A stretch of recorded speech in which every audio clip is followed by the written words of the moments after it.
વાપીના ગીતાનગર જે type road પર રાત્રે યુવકોના બે જૂથ વચ્ચે બબાલ થઈ હતી, જેમાં અંગત અદાવતમાં માફી માંગ્યા બાદ પણ એક યુવક પર ચપ્પુ વડે જીવલેણ હુમલો કરવાની ઘટના બની। આ સમગ્ર ઘટના સીસીટીવી કેમેરામાં કેદ થઈ હતી। આ મામલે પોલીસે 4 યુવકો સામે ફરિયાદ નોંધી છે। હુમલામાં ગંભીર રીતે ઘાયલ પિયુષ નામના યુવકને વલસાડ સિવિલ હોસ્પિટલ ખસેડાયો હતો। મોડી રાત્રે સુમસાન રોડ પર બનેલી આ સનસનીખેજ ઘટનાના દ્રશ્યો સીસીટીવી કેમેરામાં કેદ થયા હતા।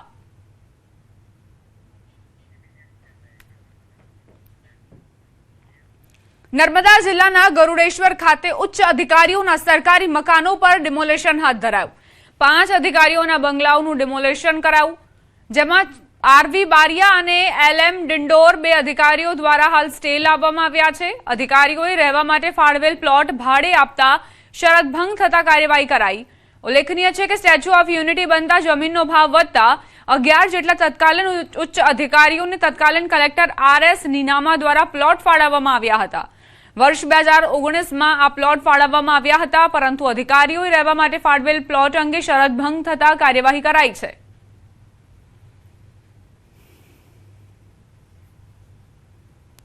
નર્મદા જિલ્લાના કેવડિયા ખાતે એક ઐતિહાસિક નિર્ણય લેવામાં આવ્યો છે, જે સરકારે આપેલી જમીન સરકાર પાછી લઈ રહી છે। તમે જોઈ શકો છો તેમ કે જે આ ગરડેશ્વર પાસે આવેલ આ પ્લોટ સરકારે ફાળવવામાં આવ્યા હતા।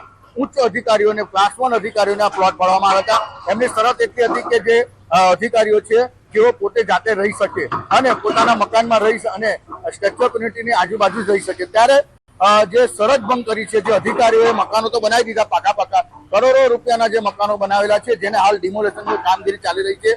કહી શકાય કે જે આ શરત ભંગ એવી છે કે જે તે સમયે જે જમીન ફાળવવામાં આવી હતી ત્યારે એના બાંધકામની મર્યાદા હતી કે આટલા સમયમાં બાંધકામ થવું જોઈએ અને આ બાંધકામ કર્યા બાદ એ જાતે રહી શકે, એને ભાડે પણ ના આપી શકે। પરંતુ અનેક કેટલા અધિકારીઓ જે ક્લાસ 1 અધિકારીઓ જેઓ મકાનો બનાવી દીધા અને ભાડે આપવા જતા આજે શરત ભંગ થઈ છે। અને શરત ભંગને લઈ એસઓયુ સત્તામંડળ દ્વારા આ તમામે તમામ જે જગ્યા આપેલી હતી જે પરત લેવામાં આવી છે અને જે પાકા મકાનો છે જેને તોડી પાડવામાં આવે છે। જો કે વાત એ કરીએ છીએ કે જે ક્લાસ 1 અધિકારીઓ હતા, જે પોતે મકાનો બનાવી ચૂક્યા હતા, જેઓએ આ જે અધિકારીઓને સાથ સહકાર પણ આપ્યો છે અને જાતે આ જે મકાનો બનાવ્યા છે તેને પોતાનો જે સામાન છે એ જાતે લઈ જાય છે અને આ જે જમીન છે એ પાછી શ્રી સરકાર પાસે થઈ જવાની છે। દીપક પટેલ, ન્યૂઝ 18 ગુજરાતી, નર્મદા।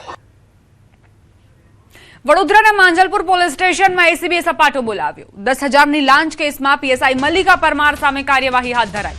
મારામારીના ગુનાના આરોપીને હેરાન નહીં કરવા અને જલ્દી જામીન આપવા માટે 10,000ની લાંચ મંગાઈ હતી। પોલીસ સ્ટેશનના વહીવટદાર જયકિશન ગામેતીએ મહિલા પીએસઆઈ વતી લાંચ સ્વીકારી હતી। તેણે કારના ડેશબોર્ડ પર પૈસા મુકાવ્યા હતા અને એસીબીએ તેને રંગે હાથ ઝડપી પાડ્યો। આ ઘટના બાદ મહિલા પીએસઆઈ મલ્લિકા પરમાર ફરાર છે। એસીબીએ પીએસઆઈને ઝડપી પાડવા કાર્યવાહી હાથ ધરી છે।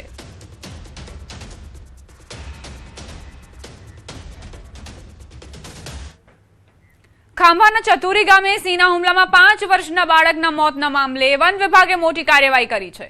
મોડી રાત્રે વધુ 2 નર સિંહોને રેસ્ક્યુ કરીને પાંજરે પૂરવામાં આવ્યા। આ ઘટના બાદ વન વિભાગે અગાઉ 8 સિંહોને ટ્રેક્યુલાઇઝ કરીને પાંજરે પૂર્યા હતા। આમ ચતુરી ગામેથી 4 દિવસમાં કુલ 10 સિંહોને રેસ્ક્યુ કરાયા છે। વન વિભાગ દ્વારા સતત ચોથા દિવસે સિંહોને પકડવા માટે મેગા ઓપરેશન ચલાવવામાં આવી રહ્યું છે। સંવાદદાતા રાજન જોડાઈ ગયા છે વધુ જાણકારી સાથે। રાજન, 2 સિંહ પાંજરે પૂરવામાં આવ્યા છે, તેમનું રેસ્ક્યુ કરવામાં આવ્યું છે, શું વિગત? દીપા, 4 દિવસ પહેલા ખાંભાના ચતુરી ગામે જે કાળજુ કંપાવનારી ઘટના બની અને એક 5 વર્ષના બાળકને ફાડી ખાવાની ઘટના જે સામે આવી, આ ઘટનાને વન વિભાગ દ્વારા ખૂબ જ ગંભીરતાથી લેવામાં આવી છે અને ચતુરી આસપાસમાં જેટલા સિંહોનો વસવાટ છે તમામ સિંહોને અત્યારે પાંજરે પૂરવાની કામગીરી હાથ ધરવામાં આવી છે। સૌથી પહેલા 5, ત્યાર પછી 3 અને ગત મધરાત્રે 2 સિંહોને પાંજરે પૂરવામાં આવ્યા છે। ચતુરી ગામ અને આસપાસના વિસ્તારમાંથી કુલ 10 સિંહોને પાંજરે પૂરી તેમના સેમ્પલ લેવામાં આવશે। વન વિભાગ આ સમગ્ર ઘટનામાં કોઈ કચાશ રાખવા ન માંગતું હોય, કેટલા સિંહોએ આ બાળકનું માંસ આરોગ્યું છે તે તપાસનો વિષય છે, એટલા માટે સમગ્ર વિસ્તારમાંથી અત્યારે સિંહોને પાંજરે પૂરવા માટેનું એક ઓપરેશન હાથ ધરવામાં આવ્યું છે। દીપા, આભાર રાજન જાણકારી આપવા માટે। રાજકોટ સિવિલ હોસ્પિટલમાં વધુ એક બેદરકારી સામે આવી। અહીં દાતાઓ દ્વારા દાનમાં મળેલી 6 જેટલી ઈ રિક્ષા ધૂળ ખાતી હાલતમાં જોવા મળી। એક તરફ સિવિલ હોસ્પિટલમાં અનેક વખત સ્ટ્રેચરમાં દર્દીઓ હેરાન થતા હોય છે, કેટલાક અશક્ત દર્દીઓની અવરજવર માટે તેનો ઉપયોગ કરાતો હોય છે. બીજી તરફ ઈ રિક્ષા ધૂળ ખાતી જોવા મળી. અનેક વખત ભૂતકાળમાં રજૂઆત કરાઈ છે, છતાં સિવિલ હોસ્પિટલ તંત્રની બેદરકારી અહીં છતી થઈ રહી છે. રાજકોટ સિવિલ હોસ્પિટલની ગંભીર બેદરકારી સામે આવી છે.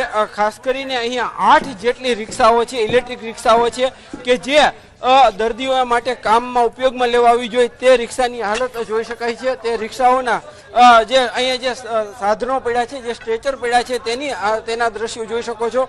આ કેવી હાલતમાં આ જે છે આ દ્રશ્યો છે કે જે રીતના અહીંયા સ્ટ્રેચર છે, આ સ્ટ્રેચર જે ખરાબ હાલતમાં છે. અલગ અલગ જે છે એ સંસ્થાઓ દ્વારા આ ઇલેક્ટ્રિક રિક્ષાઓ જે દાનમાં દેવામાં આવી છે, પરંતુ આ સ્ટ્રેચરની હાલત જોઈ શકાય છે.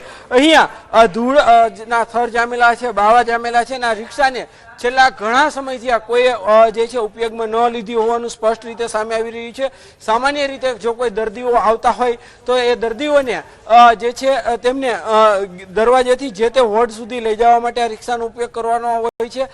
સ્ટ્રેચર માટે જે છે સ્ટ્રેચર છે તે આ જગ્યાએ ઉપયોગમાં લેવામાં જે આવતો હોય છે, પરંતુ આ જે રિક્ષા છે તેમનું કોઈ જ જે છે ઉપયોગમાં લીધા વગર અત્યારે અહીંયા ધૂળ ખાઈ રહી છે અને અત્યંત ખરાબ હાલતમાં છે. ત્યારે અહીંયા જોવાનું એ રહેશે કે જે તંત્ર છે તે આ રિક્ષાનો ક્યારે ઉપયોગ કરશે અને ગરીબ દર્દીઓને ક્યારે તકલીફમાંથી રાહત મળશે.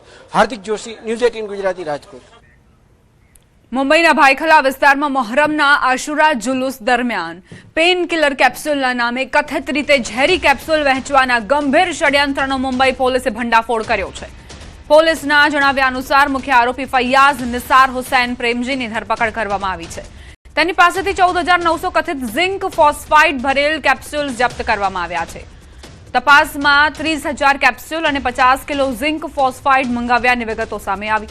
આરોપી પાસેથી મુંબઈ પોલીસ સહિત અનેક તપાસ એજન્સીઓ પૂછપરછ કરી રહી છે અને સમગ્ર મામલે વધુ તપાસ ચાલુ છે.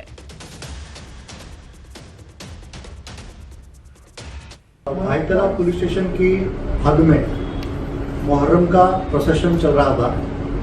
उस दरमियान पुलिस के पथक को, मुंबई पुलिस के पथक को एक संशयित व्यक्ति दिखा जो कि कैप्सूल बेच रहा था.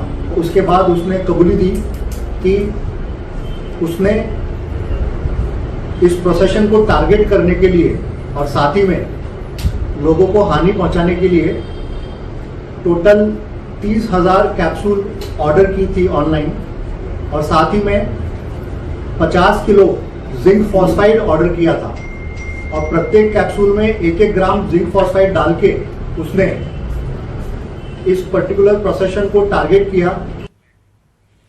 રાજકોટથી સમાચાર. જસદણમાં હડકાયા શ્વાનનો આતંક. એક વ્યક્તિ પર 2 શ્વાને હુમલો કર્યો. છત્રી બજારમાં તૂટી પડ્યા શ્વાન. 10 જગ્યાએ શ્વાનને બચકા ભર્યા. 15 દિવસથી હડકાયા શ્વાનનો આતંક યથાવત છે. અનેક લોકો પર શ્વાને હુમલા કર્યા. શ્વાનના ડરથી બાળકો ઘરની બહાર નથી નીકળી રહ્યા. 3 થી 4 શ્વાનને પકડી પાડવા માટે માંગ ઉઠી છે. કઈ રીતે આ શ્વાન એક વ્યક્તિ પર હુમલો કર્યો અને 10 વખત બચકા ભર્યા હોવાની જાણકારી છે. 15 દિવસથી આ હડકાયા શ્વાનનો આતંક છે. વારંવાર રજૂઆતો છતાં પણ પ્રશાસન તરફથી કામ નથી થઈ રહ્યું. આ હડકાયા શ્વાનને પકડવાની માંગ ઉઠી રહી છે.